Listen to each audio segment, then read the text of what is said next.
Hello students, देखो कितना easy question पूछा हुआ है फिर से। ये सर्कल के कंसेप्ट से भी करा जा सकता है और ट्रायंगल इनइक्वालिटी से भी करा जा सकता है, लेकिन मैं इस तरह के क्वेश्चंस को थोड़ा ज्योमेट्री से करना सही समझता हूँ क्योंकि डायरेक्ट आंसर आता है। ट्रायंगल इनइक्वालिटी के बारे में आपको सोचने की ज़रूरत ही नहीं पड़ती। तो पहले तो आपको पता होना चाहिए व्हाट इज़ दिस, ये जो लिखा हुआ है। It actually represents the distance between it represents the distance between a moving point z and -3/2, -2। ये एक पॉइंट है, उसके बीच का डिस्टेंस होगा। आप देख सकते हैं इट इज़ z -3/2। मैंने 2 से मल्टीप्लाई कर दिया यहाँ पे, -i/4/2। तो ये क्या बन गया, इट इज़ z -3/2 -2i। ठीक है, तो एक पॉइंट z है जो कि एक मूविंग पॉइंट है और दूसरा पॉइंट है -3/2, -2। तो इनके बीच का distance. And what is z? z is a point lying on और इनसाइड दिस सर्कल।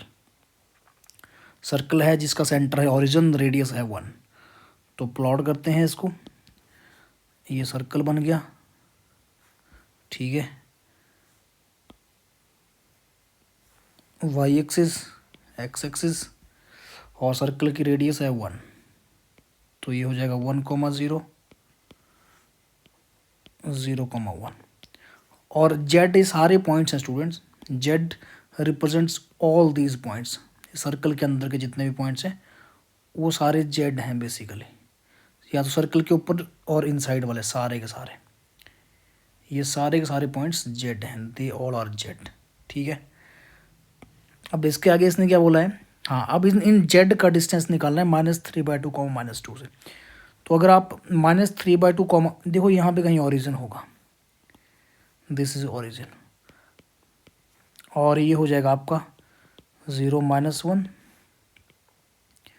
-1 0।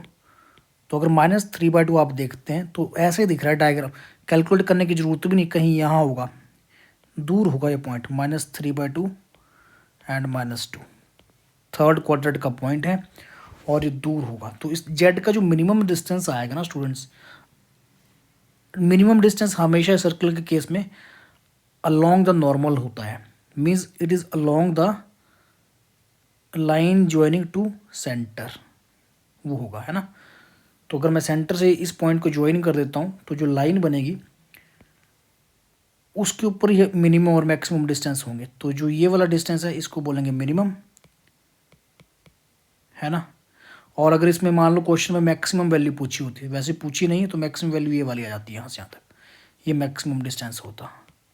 तो आप देख रहे हैं कि जो मिनिमम वैल्यू वो कितनी है, मिनिमम, अगर ये O है, इसको मैं A लिख दूँ, इसको B लिख दूँ और इसको C लिख दूँ, तो मिनिमम वैल्यू कितनी हो जाएगी, मिनिमम ये AC है ना, डिस्टेंस Z का C से। क्योंकि Z तो स्टूडेंट्स एक्चुअली ग्रीन रीजन में सारे पॉइंट्स हैं, तो सबसे नज़दीक तो A ही हुआ ना, तो AC मिनिमम हो जाएगा।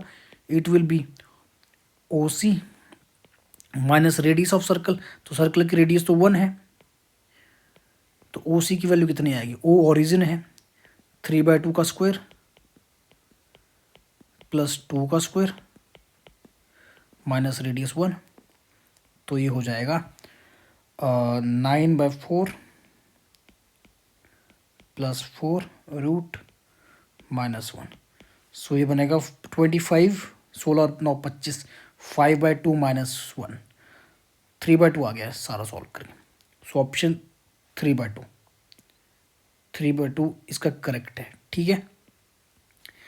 और इसी तरह से अगर मैक्सिमम वैल्यू पूछी होती है तो मैक्सिमम यहाँ पे 7/2 आ जाती है, क्योंकि उस केस में हम यहाँ पे प्लस करते हैं। मैक्सिमम मैं निकाल देता हूँ, पूछा नहीं है। अगर मान लो मैक्सिमम वैल्यू पूछी होती तो वो कितनी होती, दैट विल बी,